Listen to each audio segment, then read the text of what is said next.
cette première pour les États-Unis dans le sillage d'une vingtaine de pays, dont la France. Le président américain Joe Biden a reconnu aujourd'hui le génocide arménien, toujours vigoureusement contesté par la Turquie. En ce jour de commémoration des massacres, la nouvelle a forcément été accueillie avec beaucoup d'émotion. Reportage de Paris à Marseille, Valentin Depré, Frédéric Miara, Philippe Fondalba. À 2 pas du mémorial du génocide arménien, ils sont des centaines cet après-midi à Paris à être venus se recueillir, saluer la mémoire de leurs ancêtres massacrés par les Turcs en 1915. Ça fait plus de 100 ans qu'on défend cette cause. Un de mes oncles aussi a été assassiné à l'époque du génocide.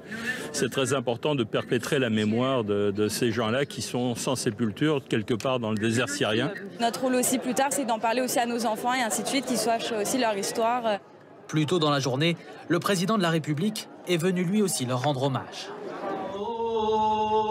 Même émotion à Marseille pour ces dizaines de familles présentes comme tous les ans le 24 avril, toutes unies pour ne pas oublier l'assassinat d'1,5 million d'Arméniens. Il y a 5-6 ans, mon grand-père a eu la tête coupée. Il repose à Yozgat en Turquie. Aujourd'hui, la Turquie continue à nier la barbarie. Le président américain Joe Biden vient, lui, de reconnaître la réalité du génocide.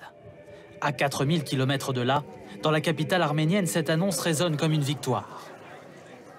J'aime l'Arménie et le génocide devrait être reconnu partout. Très bientôt, je pense que le monde entier reconnaîtra le génocide. Et à ce moment-là, ce ne sera même plus possible de le nier. Ce soir, le Premier ministre arménien salue la décision américaine. Une mesure selon lui très forte pour la justice et la vérité historique.